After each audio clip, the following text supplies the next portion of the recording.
ఇద్దరిని భరిస్తుంది నేను వ్యాస్. ఆ విషయం నీకెందుకు తెలియడం లేదు? You are nothing but a failed story. Failed story. శతమానం భవతి.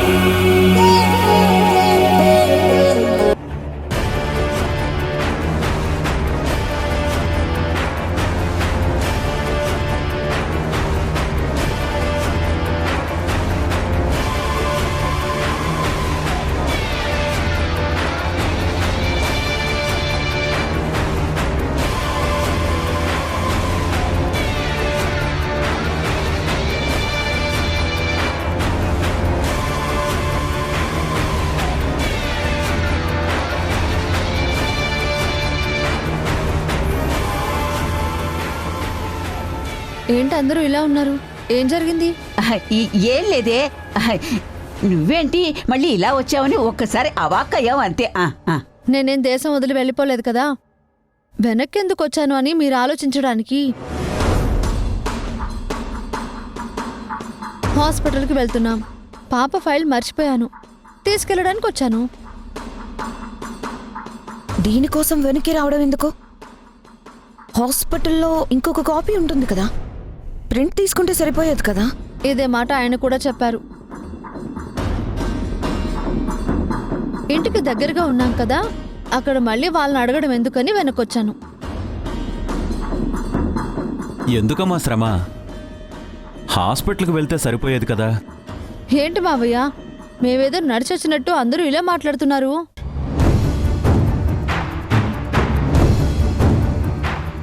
వచ్చింది కారులోనే కదా. అయినా మీరంతా ఎందుకు టెన్షన్గా ఉన్నారు?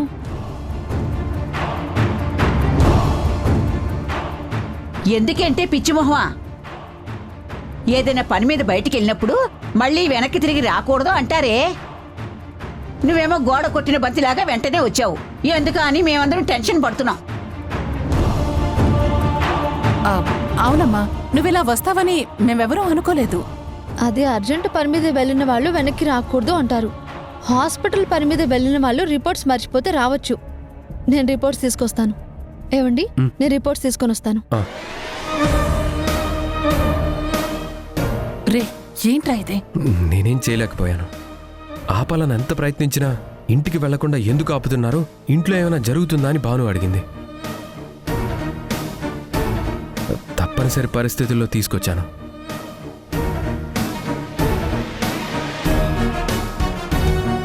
ఇంకా ఇక్కడే ఉన్నావేంటి? బయలుదేరు. ఇంకెక్కడికి వెళ్ళేదే? భాను అక్క వచ్చేసింది కదా, ఇంకా ఎక్కడికి వెళ్ళను.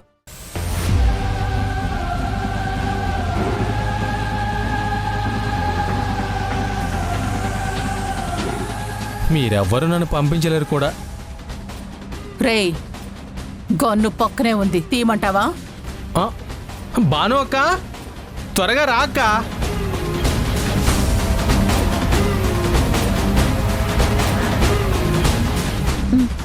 వెళ్దాం పదండి.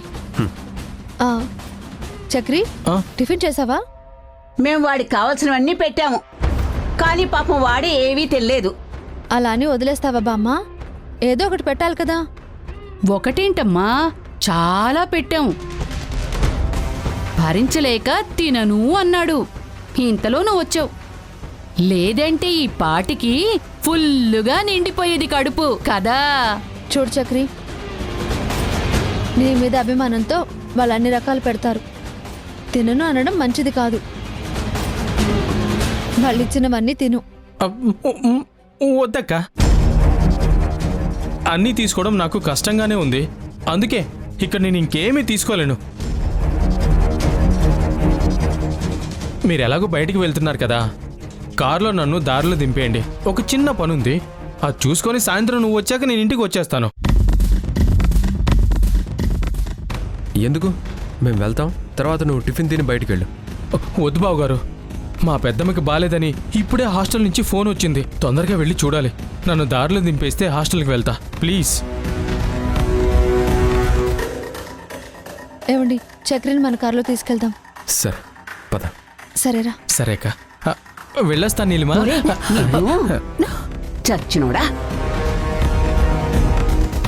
ఈ పిచ్చమొహం గడి ఇంట్లోంచి వెళ్ళినట్టే.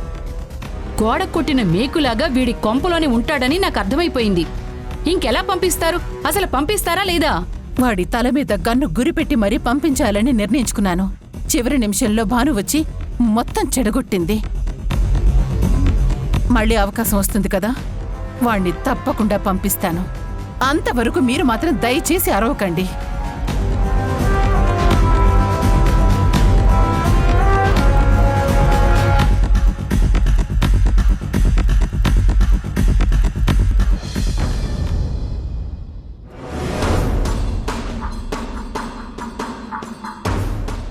చూడండి, ఈ స్థలంలో మీరేమైనా పంటలు పండించగలరా? మీకు తెలియందేముంది బాబుగారు, ఇదంతా బీడు భూమి. ఇక్కడ గడ్డి కూడా మొలవదు. మరి ఇలాంటి చోట పంటలు ఎలా పండిస్తాము? ఇది బీడు భూమి, సాగుకు పనికిరాని భూమని మీరే చెప్తున్నారు కదా. ఇది మీ దగ్గరున్న దానికి శిస్తు కట్టడానికి పనికొస్తుంది తప్ప మీకు అసలు ఎందుకు పనికిరాదు. అదే మీరు ఈ భూమిని మాకిచ్చారు అంటే ఇందులో మేము ఫ్యాక్టరీ పెడతాం. ఇక్కడ అభివృద్ధి జరుగుతుంది, మీ పిల్లలకు ఉద్యోగాలు వస్తాయి. మీ భూమి మాకిచ్చినందుకు మీకు డబ్బు వస్తుంది, మీ ఇంట్లో వాళ్ళకి ఉపాధి వస్తుంది. ఒక్కసారి ఆలోచించండి. సాగు భూమిని ఫ్యాక్టరీ కోసం అడిగితే వ్యవసాయం ఏమవుతుందని భయపడాలి. అదే ఈ బంజరు భూమిలో ఫ్యాక్టరీ కడతామంటే అది 100 మందికి ఉపయోగపడుతుందన్న ఆలోచన మీకు రావాలి. అందుకే నేను మిమ్మల్ని ఇంతలా అడుగుతున్నాను. బాబుగారు, మీరు మా కోసం ఇదంతా చేస్తున్నారు, కానీ ఏం చేయగలం బాబు? ఈ భూమికి యజమానులు మేమే అయినా కాగితాలు మా దగ్గర లేవు బాబు. అదేంటి, భూమి మీదైనప్పుడు దీనికి సంబంధించిన కాగితాలు మీ దగ్గర ఉండకుండా ఇంకెక్కడుంటాయి? ఆ వెంకటాచలం దగ్గర ఉంటాయి బాబు. మేమంతా పేదవాళ్ళము. మాకు కష్టం వచ్చినా కన్నీళ్ళు వచ్చినా అప్పు కోసం ఆ వెంకటాచలం గుమ్మం తొక్కుతాము. 10 రూపాయలు మాకిచ్చి దాని మీద 5 రూపాయలు వడ్డీ వేసి మా దగ్గర ముక్కు పిండి వసూలు చేస్తాడు. అలా ఇక్కడ ఉన్న అందరు భూములు అతను తాకట్టు పెట్టుకున్నాడు బాబు. పేరుకు భూమి మా పేరు మీద ఉన్న కాగితాలు మాత్రం ఆ వెంకటాచలం దగ్గర ఉన్నాయి. ఆయన దగ్గర నుంచి తీసుకొచ్చి మీకు ఇవ్వలేం బాబు. అందుకే బాబు, మీరు చేస్తున్న ఈ మంచి పనికి మేము సహకరించలేకపోతున్నాం. మీరేం భయపడకండి. ఆ వెంకటాచలం దగ్గర నుంచి మీ భూమి కాగితాలు ఎలా తీసుకోవాలో నాకు బాగా తెలుసు. మీ కాగితాలు మీకు అందాక మిమ్మల్ని పిలుస్తాం. అప్పుడు మీరు మాకు అమ్మినట్టుగా సంతకాలు పెట్టండి. తొందరలోనే ఇక్కడ పెద్ద ఫ్యాక్టరీ వస్తుంది, అందరికీ ఉపాధి వస్తుంది. అప్పుడు ఇలా అప్పులు చేయడానికి మీరు ఎవరి గుమ్మం తొక్కక్కర్లేదు. మీ బతుకు మీరు హాయిగా బతకచ్చు. భూమి మీద ఆధారపడినవాడు, భూమిని నమ్ముకున్నవాడు చెడిపోయినట్టు చరిత్రలో లేదు, భవిష్యత్తులో కూడా ఉండదు. మరొక్కసారి ఆలోచించండి. బాబుగారు, మీరు చెప్తున్న ప్రతి మాట నిజమే, కానీ మీరు అనుకున్నట్టు ఆ వెంకటాచలం మామూలు మనిషి కాదు, ఒక రాక్షసుడు.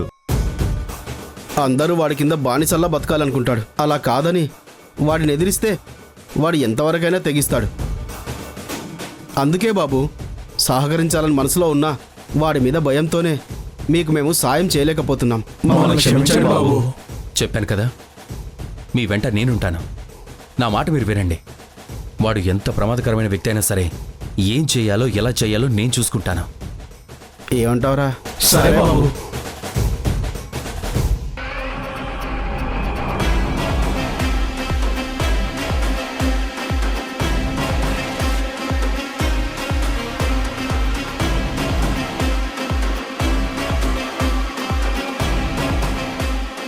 ఏంటమ్మా, ఏదో ముఖ్యమైన విషయం మాట్లాడాలి అని అందర్నీ పిలిచి నువ్వేం మాట్లాడకుండా మౌనంగా ఉంటావేంటి?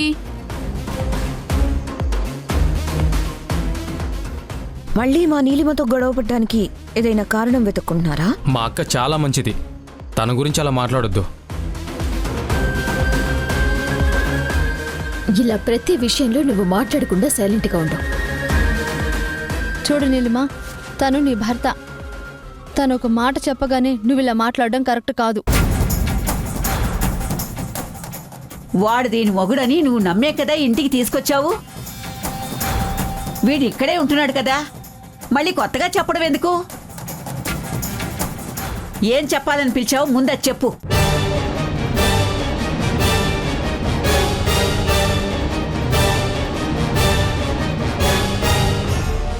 అవునమ్మా, నువ్వు మాట్లాడాలి అన్నావంటే అదేదో ముఖ్యమైన విషయమే అయ్యుంటుంది. ముందు అదేంటో చెప్పు.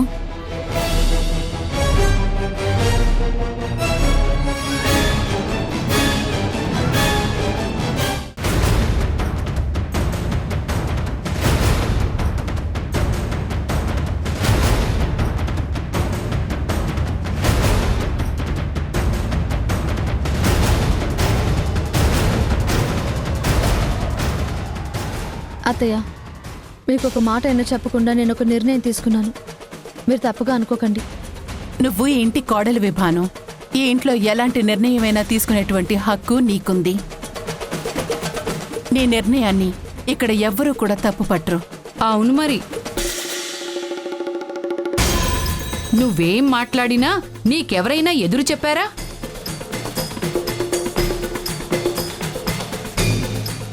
నీ ఎదురుగా ఎవరైనా మాట్లాడుతున్నారా? నువ్వు ఆడిందే ఆట, పాడిందే పాట. పెద్దమ్మా, భానుతో అలా మాట్లాడటం కరెక్ట్ కాదు. చూడు నీలిమా, నేనేదో నీ మీద లేనిపోని కోపాన్ని పెంచుకుని నిన్ను బాధ పెడుతున్నానని వాళ్ళు అనుకుంటున్నారు. నాకు ఆ ఉద్దేశం లేదన్న సంగతి నీకు తెలుసు.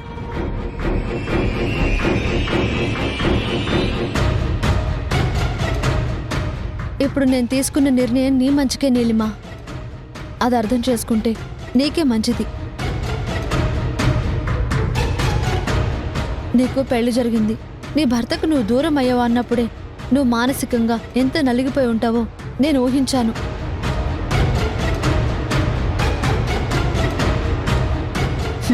ఆ తర్వాత నీ భర్త మారి నీ కోసం వచ్చినప్పుడు నీ జీవితం బాగుపడుతుందని నేను నమ్మాను. కానీ ఒక ఇంట్లో ఉన్నా మీరు ఎవరికి వారే ఉండటం నాకు నచ్చలేదు. అందుకే మీ ఇద్దరికి ఈరోజు శుభముహూర్తం ఏర్పాటు చేయాలని నిర్ణయించుకున్నాను.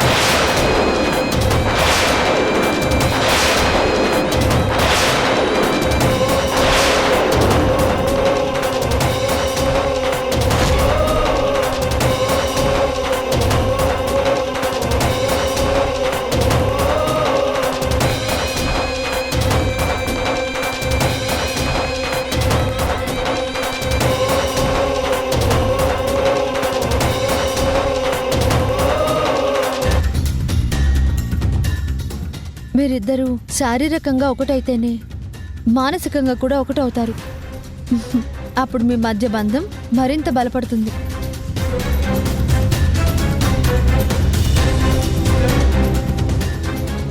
అక్క, ఏ నిజంగా నువ్వు దేవతవక్క. ఇలా ఆలోచిస్తావని నేను కల్లో కూడా ఊహించలేదు.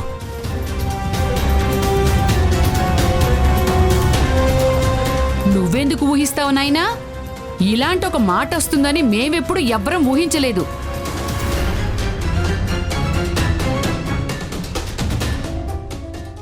అయినా అప్పుడే ఏదో జరిగిపోయినట్టు నువ్వు సంబరపడిపోకు. ఏంటండి ఆ మాటలు? భార్యాభర్తలని ఒకటి చేయాలనుకోవడం తప్పేం కాదు కదా.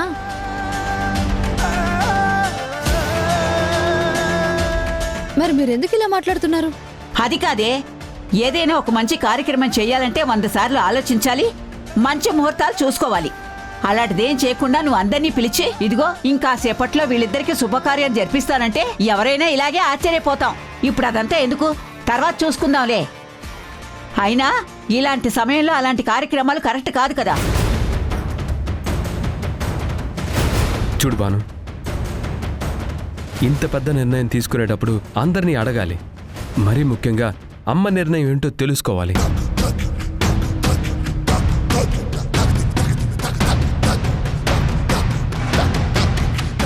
అదేది తెలుసుకోకుండా నీకు నువ్వే ఇలాంటి ఒక నిర్ణయం తీసుకోవడం నాకు నిజంగా నచ్చలేదు. నేనేం తప్పు చేయడం లేదండి. వాళ్ళిద్దరినీ కలిపి వాళ్ళ జీవితాన్ని బాగు చేయాలని నిర్ణయించుకున్నాను. అందుకే ఈ నిర్ణయం బాగుంటుందని మీరందరూ అంగీకరిస్తారని చెప్పాను. ఇందులో తప్పు పట్టడానికే ఉంది. భాను, ఇది నా జీవితానికి సంబంధించిన విషయం. నువ్వు నా గురించి గొప్పగా ఆలోచించావు, అందుకు చాలా సంతోషం. కానీ ఇప్పుడు నువ్వు తీసుకున్న నిర్ణయాన్ని మాత్రం నేను అంగీకరించలేను.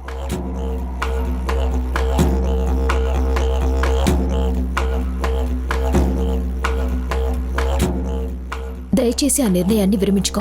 చూడు నీలిమా, భార్యాభర్తలన్నాక చిన్న చిన్న గొడవలుంటాయని బామ్మ ఎప్పుడూ చెప్తూ ఉంటారు. అలాగే మీ మధ్య కూడా మనస్పర్ధలున్నాయి. మీరిద్దరూ దూరంగా ఉన్నంత వరకు అవి మీ మధ్య దూరాన్ని ఇంకా ఇంకా పెంచుతూనే ఉంటాయి.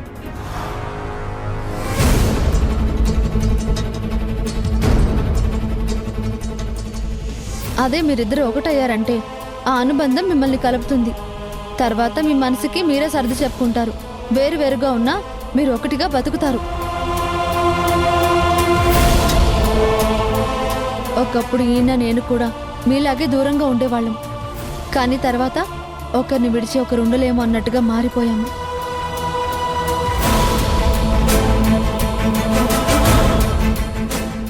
పెళ్లి బంధం 3 ముళ్ళతో పడితే మనసుకు ముడిపడే బంధం ఈ శుభకార్యం అవుతుంది. అందుకే ఇది చెయ్యాలని నేను నిర్ణయించుకున్నాను. ఈ విషయంలో నువ్వు కాదు అనుకు. నేను కాదంటాను.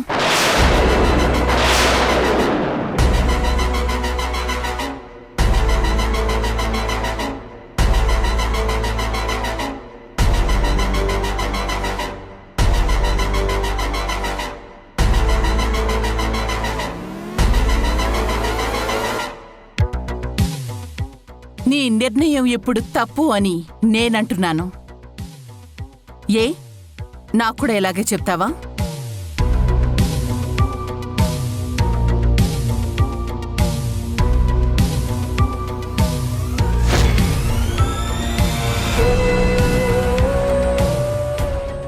చూడు, ఇది నువ్వు తీసుకోవాల్సినటువంటి నిర్ణయం కాదు భాను. అది కూడా ఇంత సడన్ గా నువ్వు చెప్పకూడదు అని నేనంటున్నాను. దానికి ఇప్పుడు నాకే సమాధానం చెప్తావు? అదేంటత్తయ్య, నేను నీలిమని తిడితే మీ కోపం వస్తే అర్థం ఉంది. కానీ నేను నీలిమ గురించి ఆలోచిస్తే మీరిలా మాట్లాడడంలో నాకేం చెప్పాలో కూడా తెలియడం లేదు. నాకన్నీ తెలుసు కదా, అందుకే ఇప్పుడొద్దు అని అంటున్నాను. అరే, నిన్న కాక మొన్న నువ్వు హాస్పిటల్ నుంచి వచ్చావు. ఇన్ని రోజులు నువ్వు ఇంట్లో లేక మేమందరం కూడా చాలా బాధపడ్డాం. అరే, ఇప్పుడే నువ్వు వచ్చావన్న ఆనందాన్ని మేమందరం అనుభవిస్తున్నాం. చూడు, నువ్వింకా మానసికంగా బాగా కోలుకోవాలని డాక్టర్లు చెప్పారు. ఇలాంటి పరిస్థితులున్నటువంటి ఇంట్లో ఇప్పుడు ఇలాంటి కార్యక్రమం జరగడం అనేది నాకిష్టం లేదు.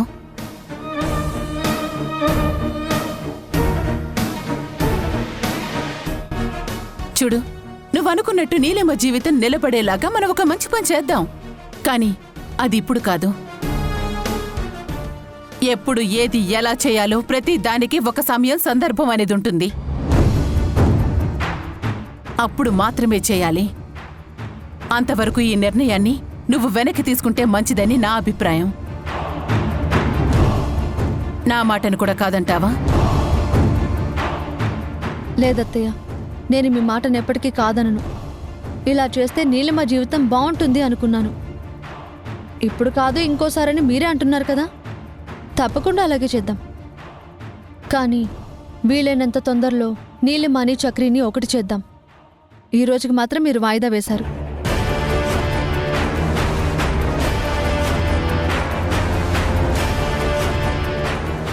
అమ్మో అమ్మో అమ్మో అమ్మో, ఈ రోజు మీరు గట్టిగా మాట్లాడారు కాబట్టి గండం తప్పింది.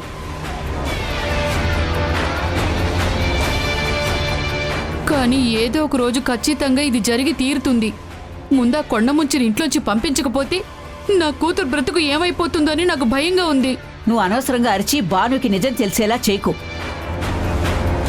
ఇప్పుడు ఆపింది కదా, ఏం చేయాలనేది తర్వాత ఆలోచిద్దాం. ముందు అందరూ లోపలికి వెళ్ళండి, వెళ్ళండి.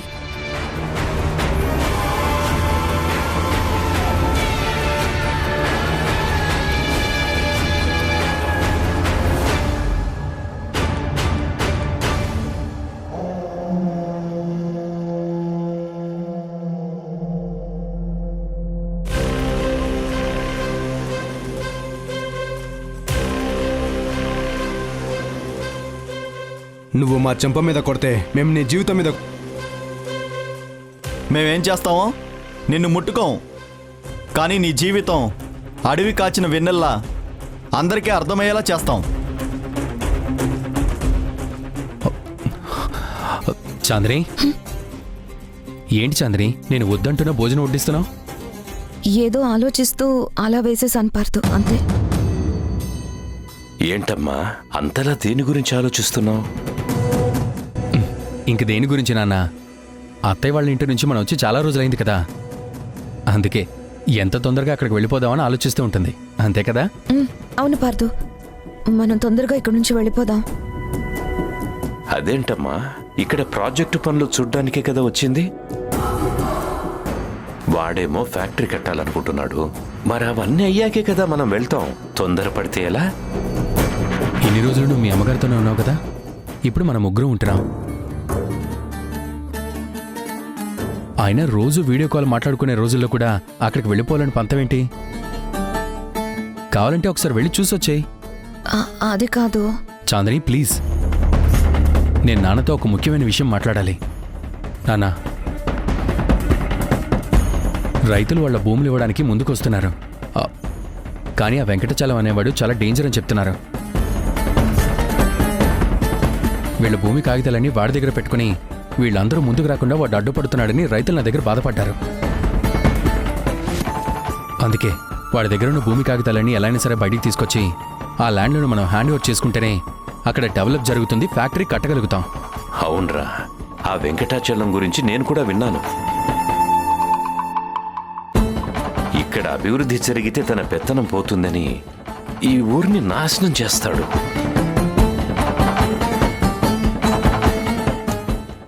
మీ స్నేహితురాలికి మీరే చెప్పండి తన భర్తతో సఖ్యంగా ఉండమని. భాను చెప్పినట్టు నువ్వే కొంచెం సర్దుకుపోతే బాగుంటుంది కదా.